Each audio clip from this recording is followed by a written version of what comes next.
আজ আমার পিসিমণির আদরের ভাইপো অর্থাৎ আমাদের বাংলার এক্স যুবরাজ তার ডিজে বাজালো সোনারপুরের মানুষেরা।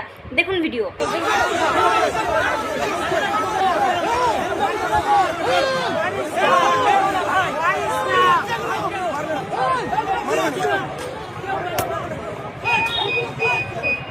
সোনারপুরের মানুষেরা হালকা করে একটু আমাদের ভাইপো মশাইয়ের ডিজে বাজিয়ে দিল, কারণ ভোটের আগে তিনি বলেছিলেন যে 4 তারিখের পরে রবীন্দ্রসঙ্গীত নয়, তিনি ডিজে বাজাবেন। তো ভোটের পরে আমাদের বাংলার সোনারপুরের জনগণেরা হাতে জুতো এবং ডিম নিয়ে আমাদের ভাইপো মশাইয়ের ডিজে বাজিয়ে ছাড়লো। অথবা বলতে পারেন যে অহংকারের পতন হলো। আমরা তৃণমূল সরকারের শাসনকালে এক একটা দিন, এই 15টা বছরের এক একটা দিন আমরা মনে করে রেখে দিয়েছি।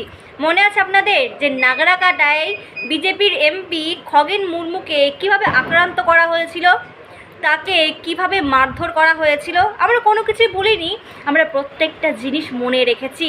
এবং আজকে আমাদের বাংলার জনগণ এই তৃণমূলের নক্ষত্রদের প্রত্যেকটার সুদ আসলে ফেরত দিয়ে দিচ্ছে।